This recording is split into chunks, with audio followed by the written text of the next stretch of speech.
Olá, pessoal! Estamos de volta com mais essa pequena reflexão para vocês. O tema de hoje é a relação estrutural do racismo e do capitalismo. Eu me chamo Marcos Pereira. E eu sou Débora E Nassi. temos que olhar para aqui.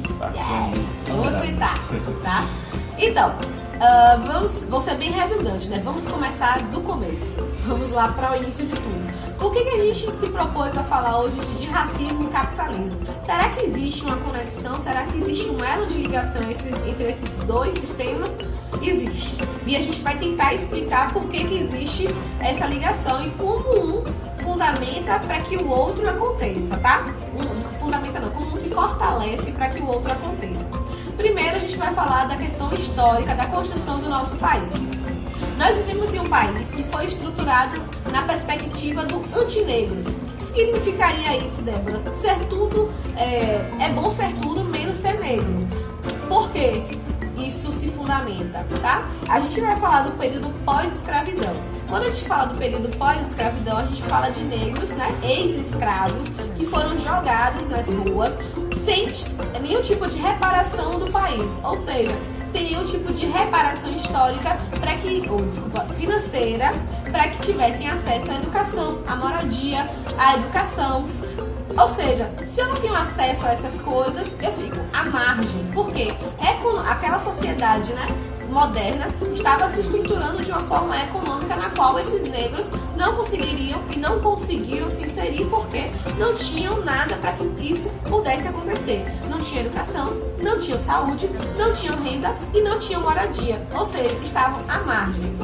E esse processo, né, essa construção, fez com que o capitalismo se fortalecesse e o capitalismo dissesse assim, ó, ter dinheiro faz com que você se insira nessa sociedade. E não ter dinheiro faz com que você fique à margem dessa sociedade. Ou seja, esteja em postos de trabalho subalternos, esteja em locais onde a condição de acesso, né, seja negada.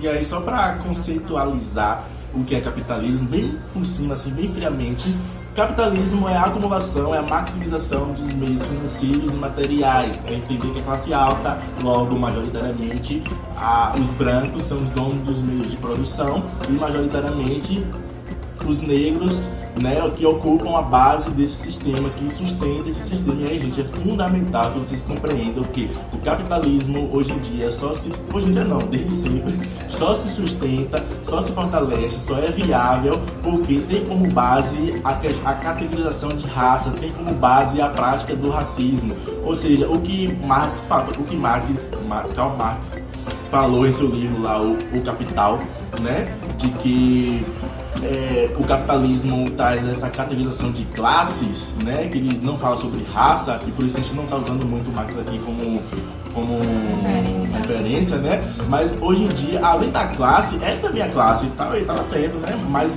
para além disso, né, é também a questão da raça e também a questão de gênero. É fundamental que vocês compreendam isso, que não é só classe. Capitalismo não afeta só a classe pobre, né? Afeta também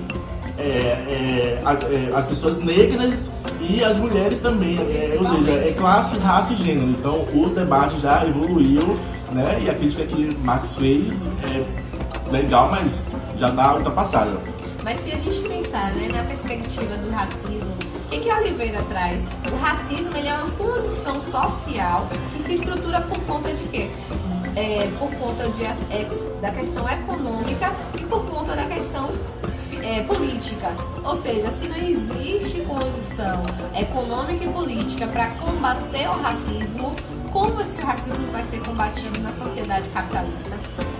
Exatamente. E aí trazer para a questão atual, né, no século XXI, etc.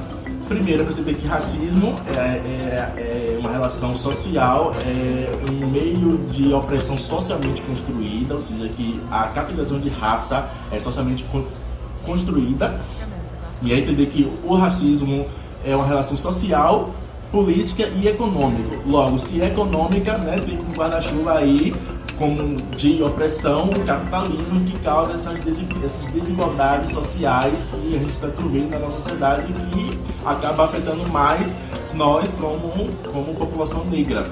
E aí é entender que ainda hoje há essa segregação, essa categorização, né, onde os brancos são os patrões, são os chefes, são os empresários, né, e os negros, infelizmente, majoritariamente, não é regra, mas ainda né, ocupando os postos subalternos dentro dessas empresas e tendo a mulher aí como a classe, né, mais afetada por esse sistema capitalista. Ou seja, o capitalismo causa desigualdades, causa exclusões sociais, né, onde o negro, a mulher negra é a que mais sofre por esse sistema. Se a gente pensar aqui, né, a gente não está defendendo aqui capitalismo, socialismo ou qualquer outro tipo de esse sistema. Esse não é tá? o debate que a gente está trazendo aqui, o que é melhor, se é o capitalismo ou o socialismo. Não é esse debate superficial, mas é só entender essa relação bem crítica entre capitalismo e socialismo e racismo. Por que eu estou trazendo? Por que a gente está trazendo isso?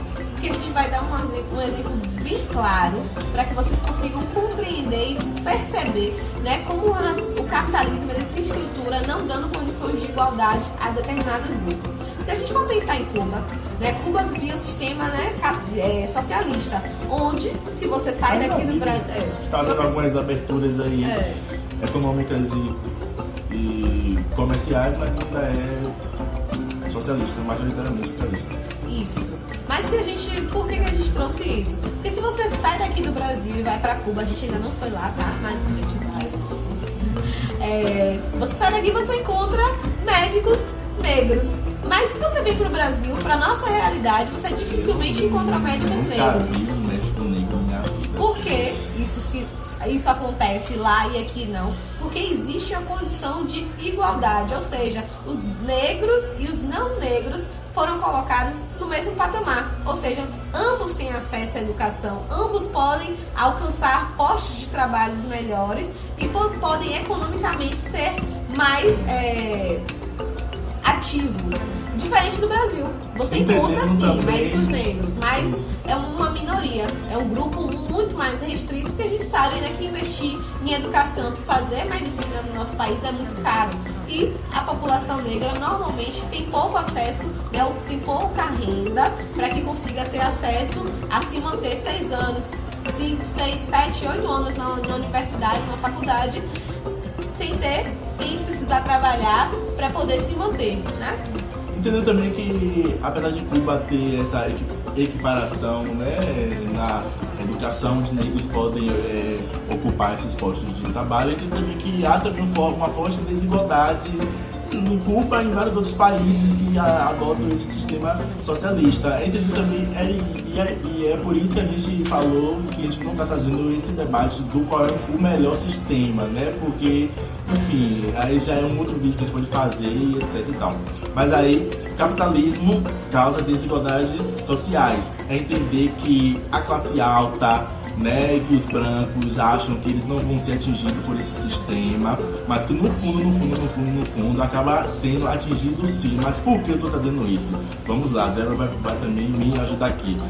É perceber que o fundamentalismo, o extremismo, os grupos radicais, a gente não está defendendo essas práticas, mas é entender que as ações desses grupos, no fundo, é contra o capitalismo, logo contra as desigualdades. E por que eu estou falando isso? Porque a classe alta, os brancos, os ricos que acham que nunca vão ser afetados por esse sistema capitalista e por essa desigualdade social, no fundo acaba sendo atingido durante esses ataques extremistas que ocorrem aí, vide Síria, vide ataque às Torres Gêmeas, né? Que morreram pessoas que eram a favor desse capitalismo. Percebe como esse sistema acaba afetando majoritariamente os pretos, negros, sim, mas que no fundo também acaba atingindo a classe alta, que acha que eles estão no topo, que eles não vão ser atingidos.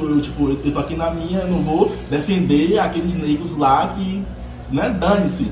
Então, é só para finalizar o vídeo com essa reflexão também, apesar de ser densa, né, crítica, bem crítica mesmo assim. Às vezes vocês acham que a gente está viajando aqui, mas não é. Mas, por fim, é isso. Tchau, gente.